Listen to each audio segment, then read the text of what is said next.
News flex நேயர்களுக்கு வணக்கம். அரசியல் திண்ணை நிகழ்ச்சிக்கு வரவேற்பது நான் சிலம்புச்செல்வி. இன்று நம்மளோடு இணைந்திருக்கிறார் திமுகவின் செய்தி தொடர்பாளர் ரஜினி அவர்கள். எந்த சமையலும் ருசி தேடும் ரகசியம் 20 ரூபாய். டயா பூஸ்டர் சுகரை கண்ட்ரோல் பண்ணும், உங்க ஆரோக்கியத்தை மீட்டு தரும். சர்க்கரையை கட்டுப்படுத்துறதுக்கான எளிமையான வழிமுறை, இயற்கையான வழிமுறை. அனைத்து மருந்து கடைகளிலும் கிடைக்கும்.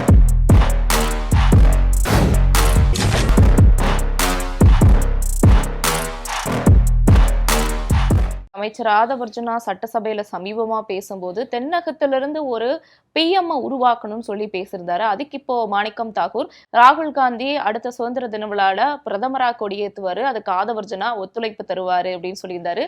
சோ காங்கிரஸுக்கும் தாவை கடையில ஏதாவது பூசல் போயிட்டு இருக்குன்னு புரிஞ்சுக்கலாமா? கடைசி வரையும் ஆதவர்ஜுனா ஸ்பீச்ல இருந்து என்ன தெரியுதுன்னா, கடைசி வரையும் ராகுல் காந்தியால ஒரு பிரதமர் கனவுல கூட காண முடியாது போல. தன் கூட்டணியில இருப்பவர்கள் அவரை பிரதமர் ஆக்கணும், நாங்களும் தாவேக்காவும் ஒன்று சேர்ந்துட்டோம், நாளைக்கு நாங்க தான் பிரதமர்னு சொல்லி ஒரு கட்சி தலைவர் சுத்தினுங்கிறாரு. வந்து தமிழ்நாடு ஃபுல்லா, இந்தியா ஃபுல்லா போயிட்டு பார்லிமெண்ட்ல கூட போய் பேசுறாரு. நாங்கள் விஜயோடு கூட்டணி அமைத்து விட்டோம், கண்டிப்பாக 2029 பிரதமராக ராகுல் காந்தி வருவார் அப்படின்னு அப்ப நானே சொன்னப்போ, சார் கனவுல கூட நினைக்காதீங்க, அதெல்லாம் நடக்காதுன்னு சொல்லி அதை அவருக்கு அடிச்சு சொல்லி ஆதவர்ஜுனா கேட்டிருக்கு போல. அதனாலதான் அவர் வந்து தென்னகத்திலேருந்து ஒரு பிரதமர் ஆகணும் அப்படின்னு சொல்லியிருக்கிறாரு. அது அவங்க கூட்டணி எப்பேற்பட்ட கூட்டணி என்பதற்கு இதைவிட ஒரு உதாரணம் தேவையில்லை. அதனால் நீங்க முடிவு பண்ணீங்க. அதே மாதிரி ஆதவர்ஜுனா சில விஷயங்களை சட்டமன்றத்திற்கு மரபுக்கு எதிராக செய்து கொண்டு இருக்கிறார். நான் நேத்து நான் பார்க்குற சட்டமன்றத்தில் எந்திரிச்சு நின்று தைரியம் இருந்தா சொல்லுங்க சார். சட்டமன்றம்னா உங்களுக்கு என்னன்னு தெரியுமா? அங்கே போய் தைரியம் இருந்தா சொல்லுங்க. தைரியம் இது ஒன்றும் பொதுக்கூட்டம் கிடையாது. நீங்க போய் இது வில்லிவாக்கோ பெரம்பூர்லாம் போய் கூட்டம் போட்டு பேசுறீங்க பாருங்க. அந்த மாதிரி சட்டமன்றத்துன்னு ஒரு மரபு இருக்கு. தைரியம் இருந்தான்னு சொல்றாரு சபாநாயகர். நீ பேசி முடிப்பா, அடுத்து எதிரில் இருக்கிறவங்க பேசணும்னு சொல்லி எதிரில் இருக்கிறவங்களுக்கு வாய்ப்பு தரலன்னா அப்போ அவங்க தைரியம் இல்லாதவங்களா போயிடுவாங்களா? சட்டமன்றத்திற்குன்னு ஒரு மரபு இருக்கிறது. நீங்க எந்திரிச்சு நின்று தைரியம் இருந்தா நீங்க இதை சொல்லுங்க. 2020க்கு முன்னாடி போதை பழக்கமே இல்லைன்றாரு. 2020க்கு முன்னாடி போதை கலாச்சாரமே இல்லைன்றாரு. என்கிட்ட நார்கோட்டிக்ஸோட ரிப்போர்ட் இருக்கு. வருஷம் 3000 கேஸ் போதை பொருளால 2017 ரெஜிஸ்டர்டான நார்கோட்டிக்ஸ் டிபார்ட்மெண்ட்டோட ரிப்போர்ட் இருக்கு என்கிட்ட.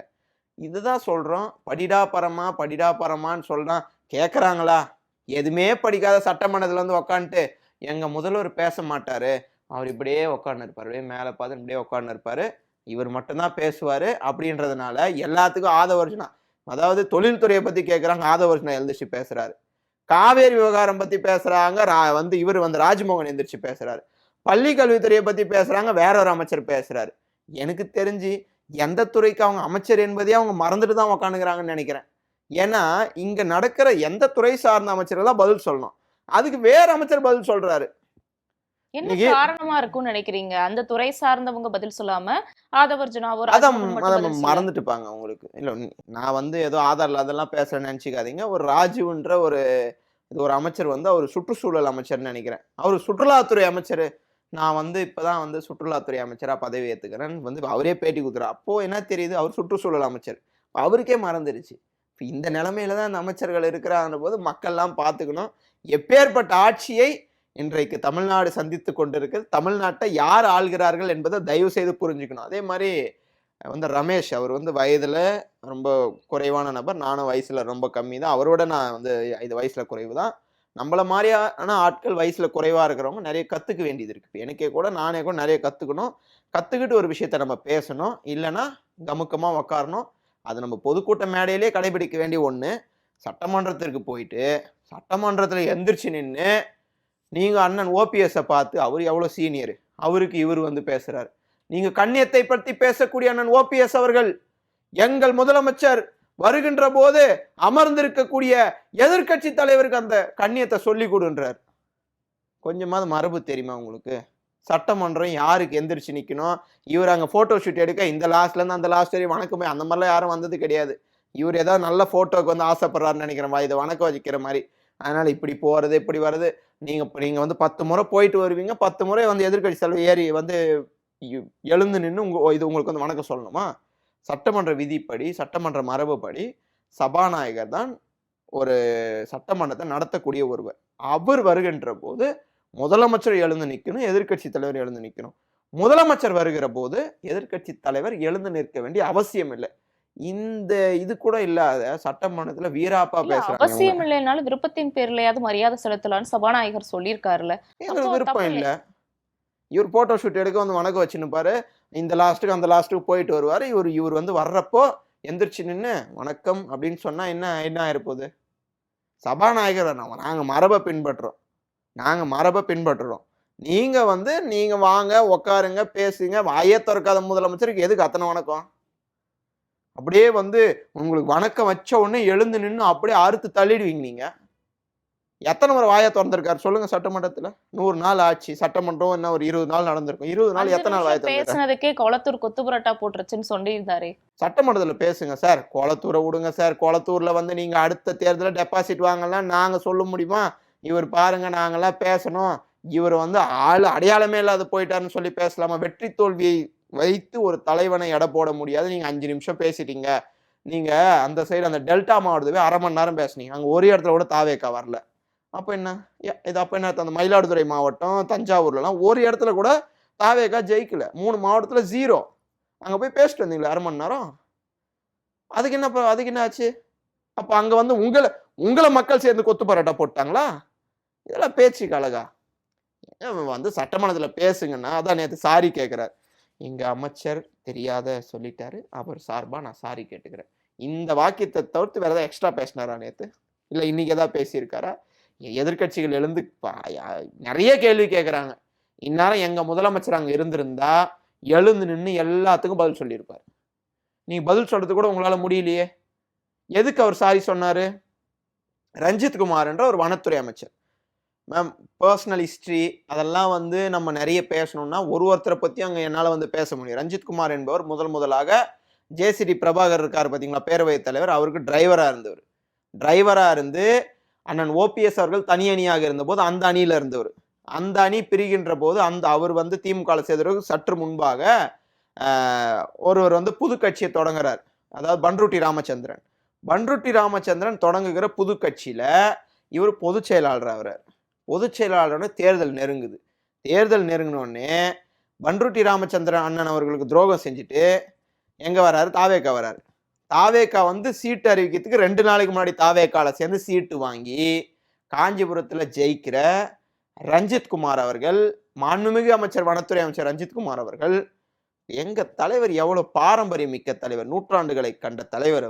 அவரை போய் நீங்க வந்து அந்த மாதிரி இழிவா பேசலாமா? அவருடைய பேரை சொல்லி அதை சத்தம் போட்டு பேசுறீங்க. ஏதோ வந்து எங்கள் தலைவர் ஊழல் இல்லை, 1 ரூபாய் தராத எங்களுடைய முதலமைச்சர் வந்துட்டாரு அப்படின்னாரு. நீங்க அந்த கட்சிக்கு வந்து வேட்பாளர் பட்டியலுக்கு 2 நாளைக்கு முன்னாடி தான் சார் வந்தீங்க. நீங்க என்ன தாவேக்கா தொடங்குறப்பந்தே இருக்கிற ஆளா? அதனால இப்படிப்பட்ட ஒரு அமைச்சர்களும் இது இன்னொரு அமைச்சர் எழுந்து நின்று நேற்று வீராப்பா பதில் சொல்றாரு. நான் அன்னைக்கே பதில் சொல்லிவிட்டேன், நான் வந்து நுணுக்குனது டேப்லெட் தான், ஊரே பார்த்துச்சு.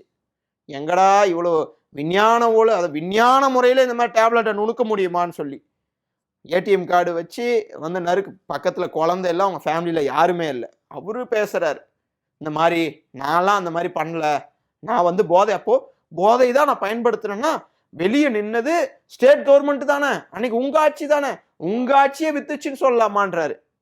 நீங்க சேப்பாக் ஸ்டேடியம் போனீங்கன்னா வெளியில போலீஸ் இருப்பாங்க. They are the outer security. Inner security யார் கண்ட்ரோல் தெரியுமா? அந்த கிரிக்கெட் கவுன்சிலுடைய, அதாவது தமிழ்நாடு இந்தியன் கிரிக்கெட் அசோசியேஷனும் அதுக்கப்புறம் பிபிசி அவங்களோட கண்ட்ரோல்ல இருக்கிறதான் அந்த செக்யூரிட்டி போடுவாங்க. ஆனா உண்மையாவே அமைச்சர் சரத்குமார் அவர்கள் அவங்களுக்கே விபூதி அடிச்சு அதை உள்ள எடுத்துட்டு போய் பயன்படுத்தி இருக்கிறாருன்னா உண்மையாவே நல்ல திறமைகள் அந்த மாதிரி அமைச்சர்கள்லாம் இருக்கு. முடிஞ்சா முதல்வர் விஜய் அவர்கள் அவரை மாதிரி ஆட்களை விசாரணை கூப்பிட்டு, ஒன்றும் இல்லை, அவரை வந்து ஜஸ்ட் ஒரு இது மருத்துவ பரிசோதனைக்கு போனா கூட அவர் பயன்படுத்தினாரா இல்லையான்னு தெரியும். யாரை காப்பாற்றுவதற்காக இந்த அரசாங்கம் அந்த மாதிரி ஆட்களை ஒரு விசாரணை கூட கூட்டு போக மாட்டீங்க. அப்போ மொத்த அமைச்சர்களும் பார்த்தீங்கன்னா மொத்தம் பியூஸ் போன பல்பு தான். இன்னொருத்தர் ஜெகதீஸ்வரி ஃபோனில் பேசுகிறாங்க, கொன்றுவேன் உன்னை, கொன்றுவேன் அப்படின்றாங்க.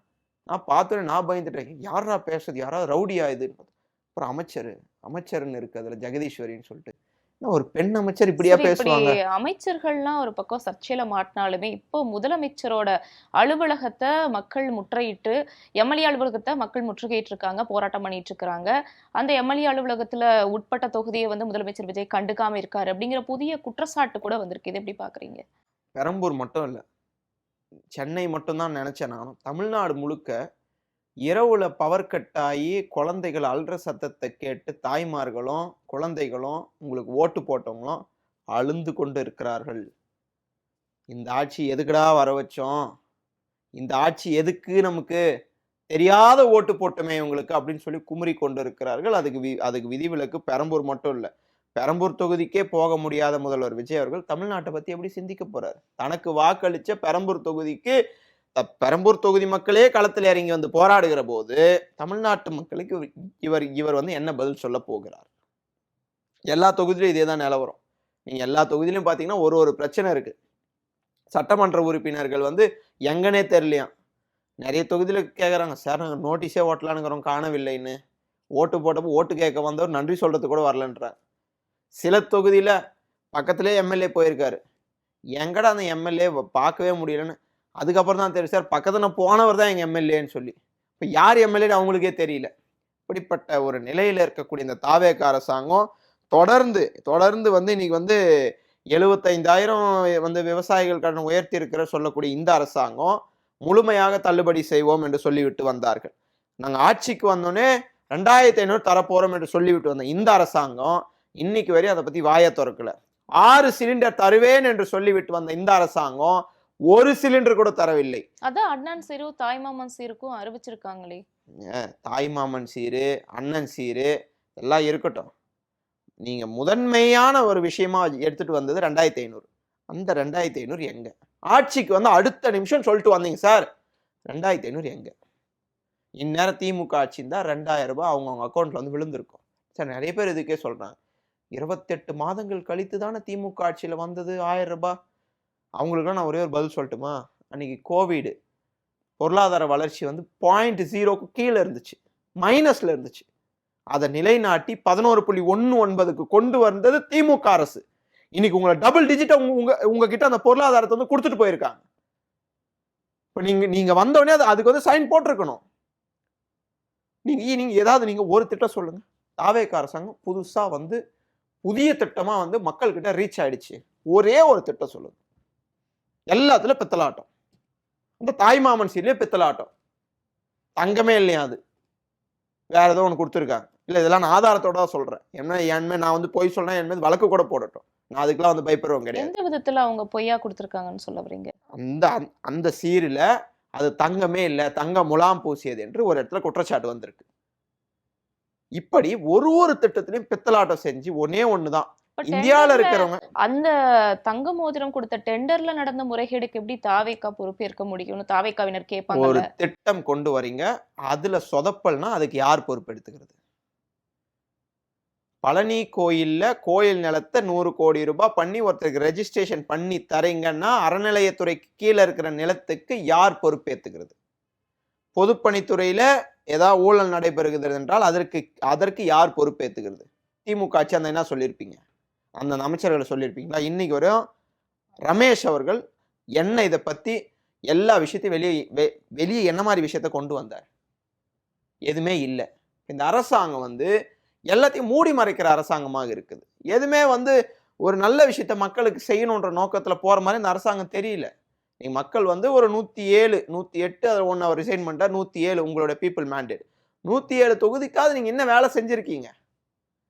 ஒரு இதுலயும் ஒரு பிரச்சனை. பவர் கட்டு பிரச்சனை. நிர்மல்குமார் வாய்க்கிலேயே பேசுறாரு, வாய்க்கிலேயே வந்து பேட்டி கொடுக்குறாரு. இன்னைக்கு கூட சபாநாயகர் கொட்டு வச்சு உட்காருப்பா, நீ சும்மா தேவையில்லாதெல்லாம் பேசாதுன்னு இருக்காரு. நீ தேவையில்லாதெல்லாம் பேசி கொண்டிருக்கிற நிர்மல்குமார் அவர்கள் இன்னைக்கு வரையும் பவர் கட்டு பத்தி என்ன பேசியிருக்காரு? அதுக்கு திமுக ஆட்சி தான் பீஸ் கேரியர் பிடிங்கிட்டு போயிட்டாங்கன்னு. எப்படி தமிழ்நாடு முழுக்க பீஸ் கேரியர் பிடுங்க முடியுமா? இதெல்லாம் வந்து வேடிக்கையா இல்லை. உங்களுக்கு என்னன்னா மக்கள் எது சொன்னாலும் நம்பிடுவாங்க. ஒரே ஒரு இன்ஸ்டியூட் வந்து நடத்தலாம் மேம் விஜய் அவர்கள். அந்த ஒரு இன்ஸ்டியூட் நடத்தினா நிறைய பேர் வந்து சேருவாங்க.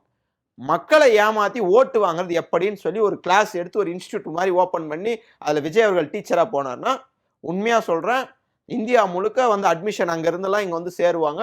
எப்படி வந்து மக்களை ஏமாத்தி ஓட்டு வாங்குறது இந்த கிளாஸ் எடுப்பார். இங்க பாருங்க 2500 அறிவிச்சேன், நான் கொடுக்கல, மக்கள் நம்பி ஓட்டு போட்டாங்க. 6 சிலிண்டர் சொன்ன ஆட்சிக்கு வந்து தரல.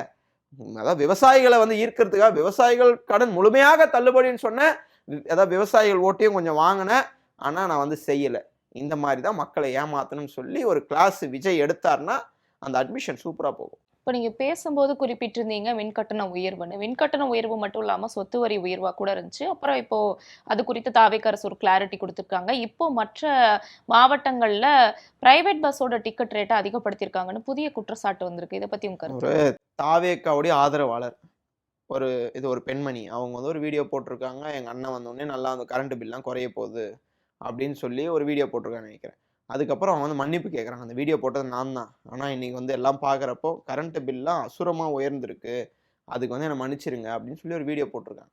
அந்த தாவேக்கா ஆதரவாளரை கூட கடுமையான வார்த்தைகள் சொல்லி விமர்சிக்கக்கூடிய ஆதரவாளர்களும் தாவேக்கா ஆதரவாளர்கள். தாவேக்கால இருக்கிற அந்த இது விர்ச்சுவல் வாரியர்ஸ் வந்து அவங்களையும் வந்து வேற மாதிரி ஒரு பெண் என்றும் பாராமல், ஒரு பெண் என்கிற போது அவங்க உங்களுக்கு ஆதரவா போட்டிருந்தவங்க அவங்க ஒரு தப்பை சுட்டி காட்டுற போது அதை கூட உங்களால ஏத்துக்க முடியல. தன் கூட இருக்கிறவங்க என்னைக்குமே நமக்கு செயின் சிக் போட்டிருந்தா அவங்க நல்லவங்க. யாராவது எதிர்த்து ஒரு கேள்வி கேட்டாங்கன்னா அது வந்து நமக்கு வந்து வேண்டாம், கேள்வியே நம்மளை கேட்கக்கூடாது. அப்படின்னா இந்த அரசாங்கம் எங்க போய் முடிய போகுதுன்னு தெரியல.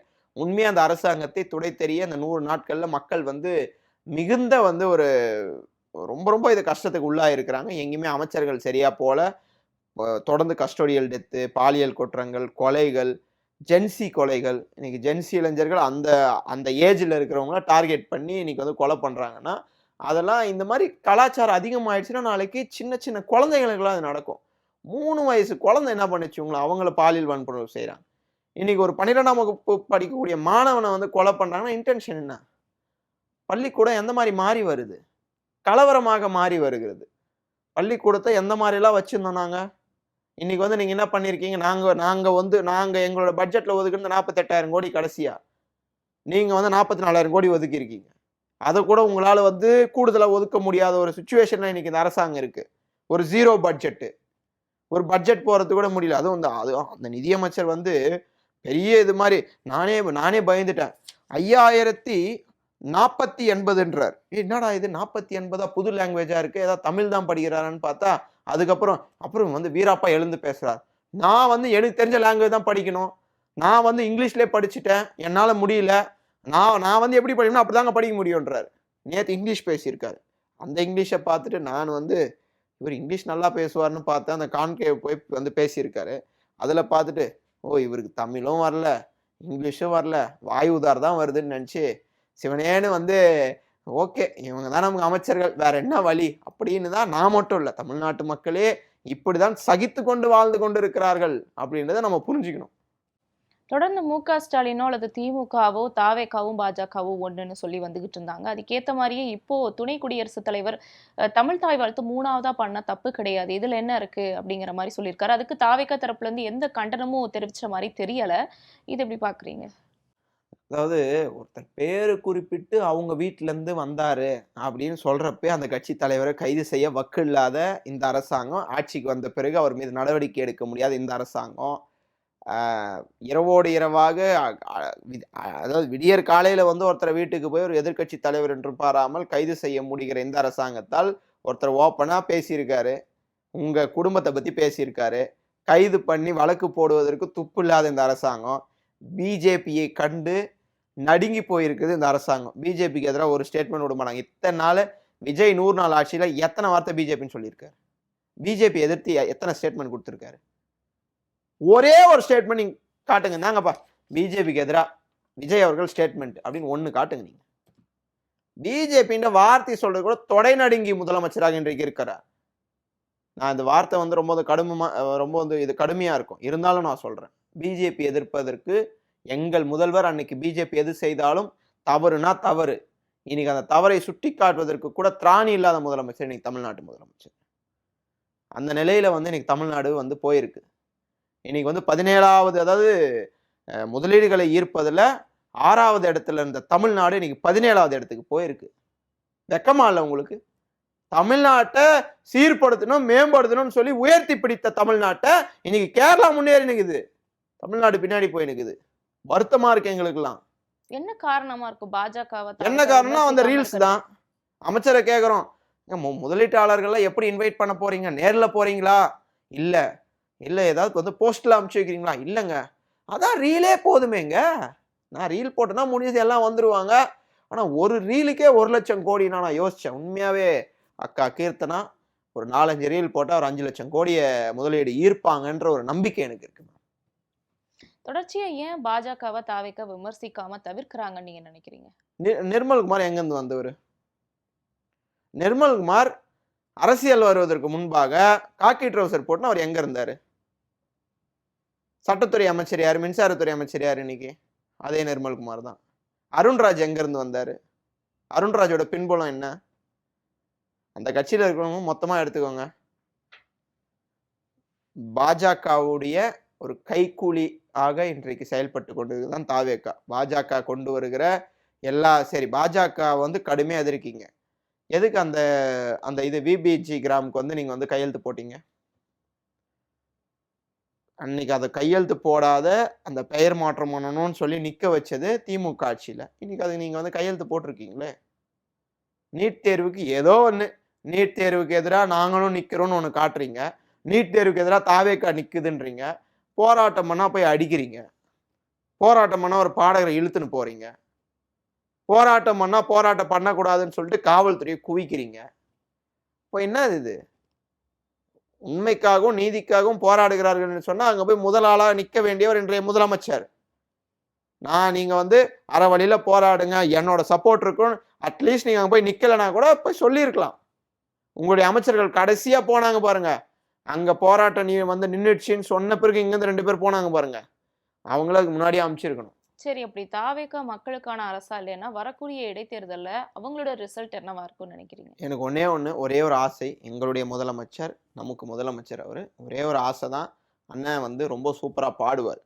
எனக்கு உண்மையாவே அவர் பாடினார்னா உண்மையா அவர் முதலமைச்சர் என்ன அவர் நான் பாராட்டணும். நீங்க சிரிக்காதீங்க, என்னடா நம்ம இப்படி சொல்றமேன்னு சொல்லிட்டு. அவர் வந்து உண்மையா கரூர்ல பாடிய பாட்டு எனக்கு ரொம்ப பிடிச்சது. நல்லா பாடுறாரு அவர். பாட்டிலுக்கு 10 ரூபாய், பாட்டிலுக்கு 10 ரூபான்னு சொல்லி அவர் பாடிய பாட்டு ரொம்ப சூப்பரா இருந்துச்சு. இதே முதலமைச்சர் ஒரே ஒரு ரிக்வெஸ்ட், கரூருக்கு போங்க, இடைத்தேர்தல் வருது, தயவு செய்து பாட்டிலுக்கு 20 ரூபாய், பாட்டிலுக்கு 20 ரூபான்னு சொல்லி பாடி ஓட்டு கேட்டு கரூர்ல டெபாசிட் வாங்கட்டும் இந்த கட்சி. வாங்க முடியாதுன்னு நீங்க நினைக்கிறீங்களா? ஆனா அப்படி பாட்டிலுக்கு 10 ரூபான்னு பாட்டு பாடுனீங்க, 20 ரூபான்னு பாட்டு பாடுங்க. 20 ரூபாய் யார் ஆட்சியில வாங்குறது? உங்க ஆட்சியில வாங்குறாங்களா? வாங்கல அப்படின்னு நீங்க வந்து கிளைம் பண்ணா கூட, என்னடா என்கிட்ட ஆதாரம் இருக்கு, 170 ரூபாய் பாட்டிலுக்கு 190 ரூபாய் வாங்குறாங்கன்னு சொல்லி நான் போனவங்க எடுத்துட்டு வந்து காமிச்சாங்க. நீங்க அதை வேற யாராவது வந்து கேட்பாங்க, அப்போ வந்து இவர் போயிருக்காரு அப்படின்னு. எனக்கு போகிற பழக்கம் இல்லை. என்கிட்ட வந்து போனவங்க எடுத்து வந்து காமிச்சாங்க, சார் 170 ரூபாய் எம்ஆர்பி சார், 190 ரூபாய் வாங்குறாங்க சார். நாங்க கேட்டோம், என்ன சார் இது 20 ரூபாய் அப்படின்னா, இல்லைங்க வாங்க சொன்னாங்க. இந்த வாங்க சொன்னது யார்? ஒரு அமைச்சர் மேம், ஒரு மதுவிலக்கு ஆயத்துறை அமைச்சர் வந்தா செய்தியாளர்கிட்ட என்ன பேசணும்? இந்த மாதிரி வந்து மதுவிலக்கை வந்து நாங்கள் படிப்படியாக வந்து குறைக்க போகிறோம் அப்படின்னு சொல்லணும். வந்தா செய்தியாளரை பார்த்து, உங்களுக்கு பட்வைசரா? அது நான் பார்க்குறேன், என்னன்னு பார்த்து அதுக்கான சாத்தியக்கூறை பார்த்து அந்த பிராண்டை உள்ளே கொண்டு வரேன். வேற ஏதாவது பிராண்டா அப்படின்னு வந்து செய்தியாளர் சந்திப்பில் கேட்குறாரு. வெக்கமா இல்லை உங்களுக்கு? 717 கடைகளை மூடி விட்டோம் என்று சொல்லி இருக்கிற இந்த அரசாங்கம் 717 கடைகள் எவை என்றதை ஃபர்ஸ்ட் கொடுங்க. முழுமையா மூடல. அது எண்ணி பார்த்தா 200 கடை கூட மூடல. இவங்க எல்லா கடையும் அப்படியே தான் இருக்கு. தொடர்ச்சியா இந்த தாவேக அரசுல மக்களுக்கு எதிரான சம்பவங்கள் நடக்குதுன்னு சொல்றீங்க, குற்ற சம்பவங்கள் நடக்குது, ஊழல் நடக்குது, எல்லாம் நடக்குதுன்னு சொல்றீங்க. இந்த தாவேக அரசு நீடிக்கிறதுக்கு வாய்ப்பு இருக்கா? அது வந்து எந்த மக்கள் வந்து மாற்றம் வேண்டும், இவர் ஏதோ ஒன்று செய்வாருன்னு சொல்லி வாக்களித்தார்களோ அந்த மக்கள் வீதியில் இறங்கி போராடக்கூடிய நிலை இன்றைக்கு ஏற்பட்டிருக்குது. மாற்றம் மக்கள் கையில். ரொம்ப நன்றி. நாங்க கேட்ட கருத்துக்களுக்கு அழகா பொறுமையா பதில் சொன்னீங்க. நன்றி.